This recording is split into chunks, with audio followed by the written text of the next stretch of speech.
Chers apprenants, chers élèves, bonjour et bienvenue sur la plateforme École au Burkina.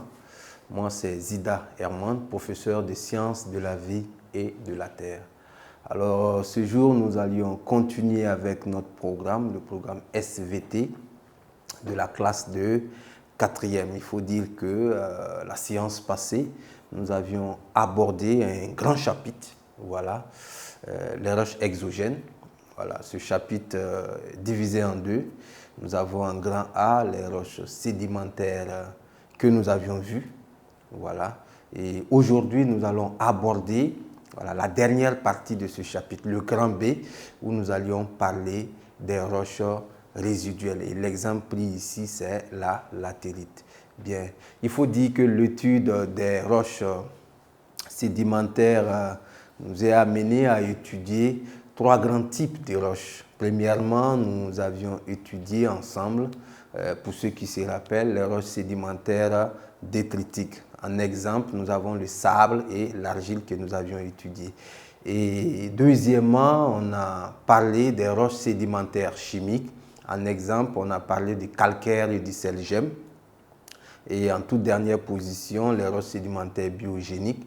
Là, nous avions parlé du pétrole brut. Voilà, donc ces trois grands types de roches-là faisaient partie justement de la grande famille des roches sédimentaires. Et ça constituait justement la partie A de ce chapitre. Ce jour, nous allons aborder la partie B. La partie B qui concerne justement l'étude des roches résiduelles.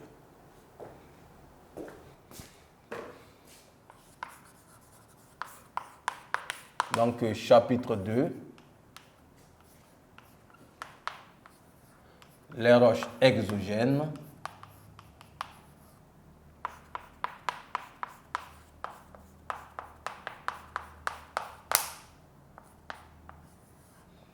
Bien, en grand A,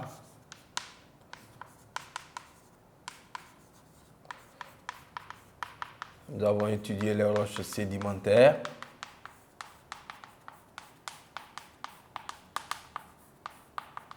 Voilà. Et en grand B, ce jour, nous allions parler des roches résiduelles.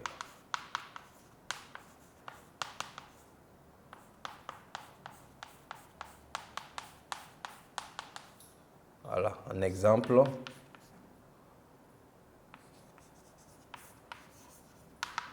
La latérite ou terre à briques. La latérite ou terre à briques. Bien.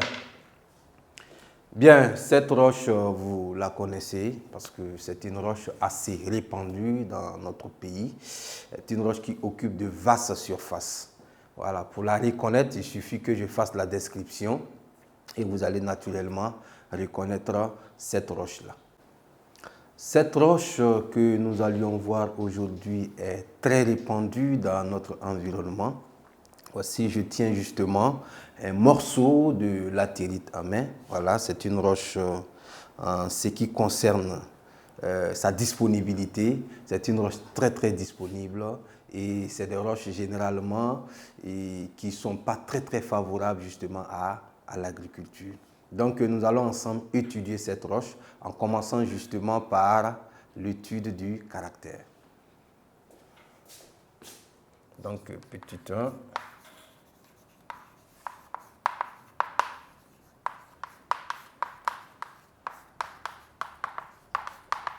Caractère et propriété en petit a caractère.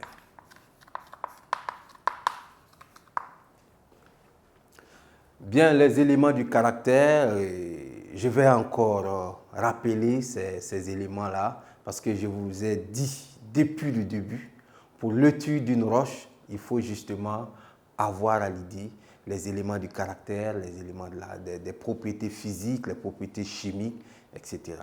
Donc, pour étudier une roche, ces éléments-là, justement, vous devez les aligner et en fonction, justement, de ce que la roche va vous proposer, vous notez. Okay? Donc, ici, en ce qui concerne le caractère, nous avons la couleur, qui est un élément du caractère. Nous avons la cohérence, nous avons la porosité, Nous avons la présence ou l'absence de fossiles, la structure, la texture, la transparence.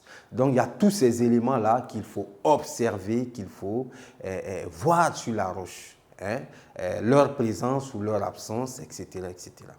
Voilà. Donc, ici, nous allons débuter ensemble justement par la couleur. Alors, si vous observez la latérite, hein, et sa couleur, elle est rouge brique. Hein, elle est rouge brique, mais il y a des latérites parfois qui tendent vers le violet. Sinon, la plupart, de façon générale, la latérite a une couleur rouge brique. En termes de cohérence, ce sont des roches cohérentes, hein, des roches cohérentes et compactes. Voilà. En termes de porosité, ce ne sont pas des roches qui sont poreuses. Voilà. La latérite est non poreuse. Voilà. Bien. Et en ce qui concerne les fossiles, la présence des fossiles, oui, il y a par moment des fossiles au niveau de ces roches. Parce qu'on peut retrouver au sein de la latérite des morceaux de racines, hein, des morceaux de tiges. Voilà. Il y a aussi un certain nombre d'éléments, hein, et des débris animaux qu'on peut retrouver à l'intérieur de ces roches. Donc, on peut tirer la conclusion comme quoi cette roche-là contient des fossiles. Au-delà de ça, nous avons la texture, nous avons la structure.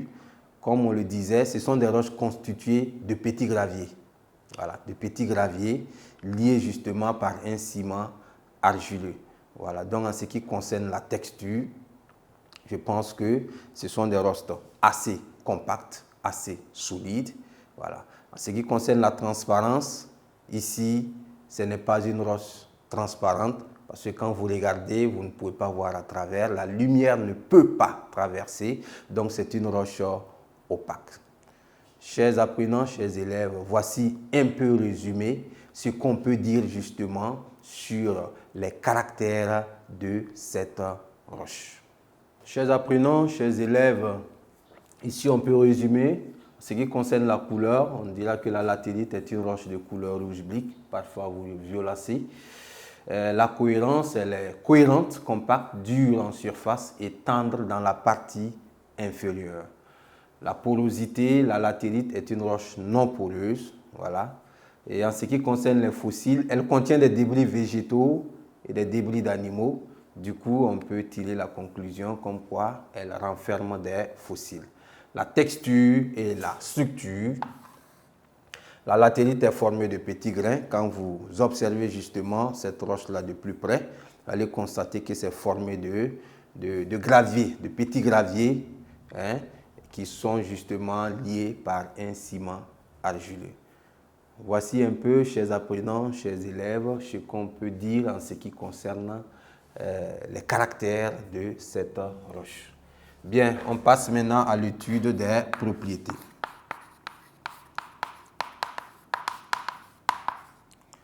En ce qui concerne les propriétés, nous avons les propriétés physiques et les propriétés chimiques. En ce qui concerne les propriétés physiques, nous allons parler de la dureté. Eh bien, quand vous saisissez cette roche, voilà, la dureté s'exprime au niveau de la surface qui affleure, la surface en contact justement avec le soleil. Plus on creuse, plus on va sur la surface inférieure, on constate que la latérite est tendre. Elle est même réable en ce moment-là à l'ongle. Voilà. En ce qui concerne sa densité, c'est une roche assez dense. Voilà, c'est une roche assez dense. Mais sa perméabilité, là, ça dépend. Parce que la surface qui affleure est imperméable. Parce que cette partie est dure, comme je le disais tout à l'heure. Mais la partie inférieure qui est tendre reste perméable à l'eau. Voilà. Donc, je reprends pour vous. La partie supérieure de la latérite est dure, donc imperméable à l'eau. Mais la partie inférieure qui est tendre est perméable à l'eau. OK. Il reste maintenant l'action de la chaleur. Est-ce que la chaleur a un effet sur cette roche? Je dirais oui. Oui, parce que la chaleur noircit la roche, premièrement, et aussi, ça rend cette roche-là cassable. Hein? Voilà, ça rend la roche cassable et ça noircit la roche. Du coup, on peut dire que la latérite, ou du moins la chaleur, a un effet sur cette roche.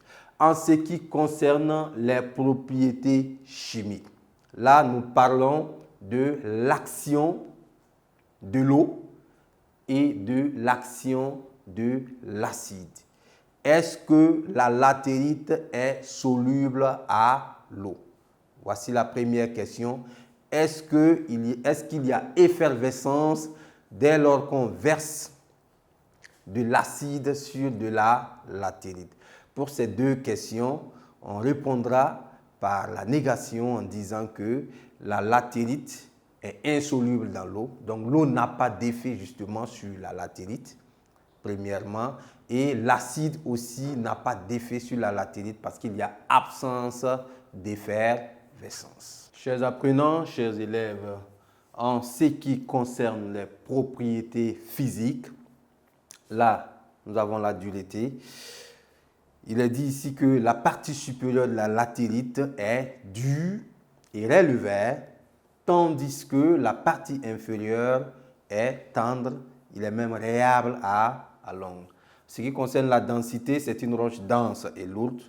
La perméabilité, la partie supérieure qui affleure en contact justement avec le soleil, est imperméable à l'eau, mais la partie inférieure est perméable à l'eau. L'action de la chaleur, la latérite noircit quand on la chauffe et devient friable et cassant.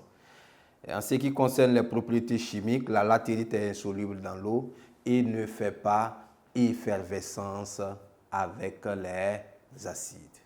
Chers apprenants, chers élèves, nous voici au terme de l'étude des caractères et des propriétés.